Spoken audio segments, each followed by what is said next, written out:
video, we will be learning how to log into Moxie and add a contact in MoxiEngage.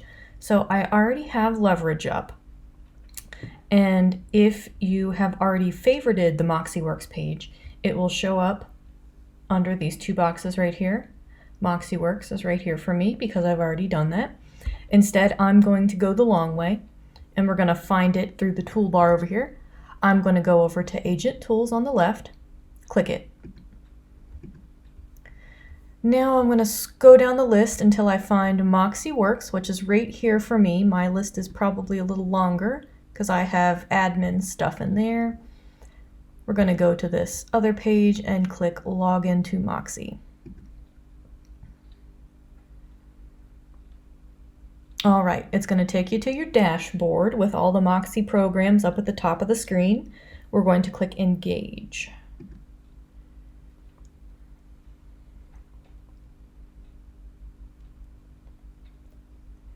All right, I'm going to jump over to agent mode real quick because it automatically puts me in admin. Okay, so this will be your Engage dashboard once you actually get into it. We are going to go up on the top and we're going to click People. Now you can do an overview, My People, or Add People. I'm going to click My People just to show you what that page looks like. Okay, all of your contacts will show up here.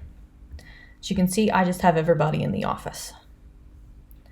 So I'm going to add someone. So there's a big Add People button right here. If you click it, you can do a single contact or import contacts. I'm going to click Import Contacts just to show you this important line right here. This download this CSV file, that is an Excel template. You will have to stick all of your people's information in that file, come back here, and then download it. Sometimes they can be picky, as in if a field isn't inputted on the form quite right, it'll kick the whole thing out and it won't upload.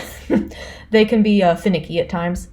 If you were putting all of your contacts in here in bulk and they didn't come over from when you first onboarded onto Engage, I would actually recommend doing them in a single contact format just so you can group them. So now I'm going to click Single Contact, and here we are to the New Person page.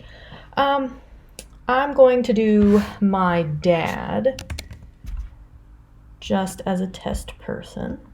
So we're going to put Pop as the first name, just in case they require a last name. I don't think they do, but we're going to put one in anyway. Phone number. I'm not putting his email. You can put an address of your contact, especially if they're a seller. Instant messaging. You can add a relationship. Are they referral?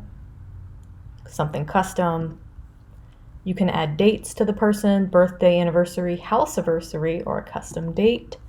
Personal profile, you can add their profession, gender, website, what company they work for, or job title. I'm going to put job title, and I'm going to put father. And yes, I did that in capitals on purpose.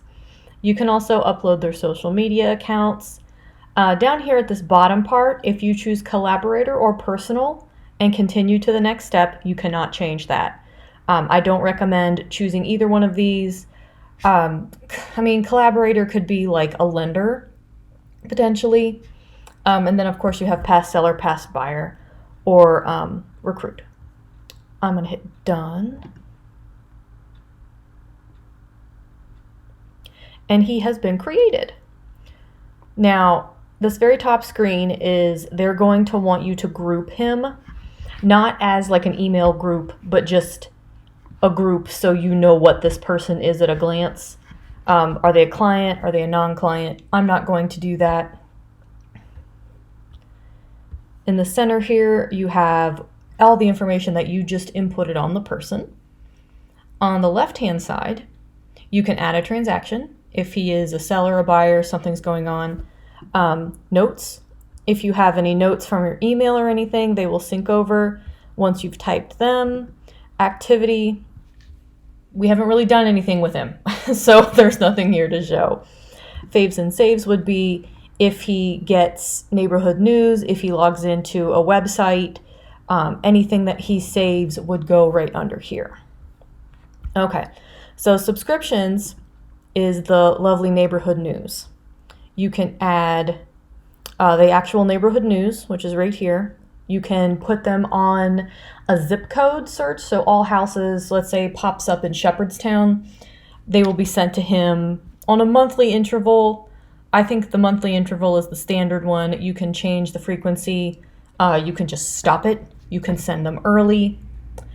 And then there's a separate search for this too that's more advanced. Like you can choose what type of homes, square footage, things like that. It's more specific.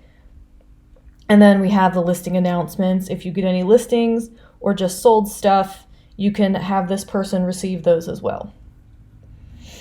One of the most important features of Engage and its contacts is this groups section right here.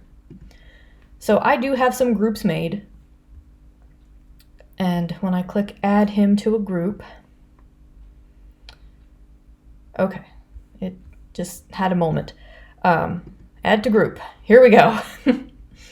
You can select which ones you want him to be in. Now, obviously I'm an admin, so I have admin training, Charlestown, everyone, Martinsburg, you know. For an agent, you could make a group called hot new leads or hot leads, new leads, just sold, closed buyer, closed seller, you know, something like that, because these groups are going to be very important when you go to bulk email stuff. You can't bulk email unless you have that person in a group. Bulk emailing and groups go hand in hand. Remember that. If you want to individually email someone, you would come up here to the top right-hand corner of the screen, click the little envelope. It's a single email, done. If you want to email multiple people, it has to be done through groups. So I would strongly recommend as soon as you add a person in here, you add them to the pertaining group. And then they move groups throughout their transaction so they stay in the right email chains. Alrighty, and that is how to add a contact to Engage.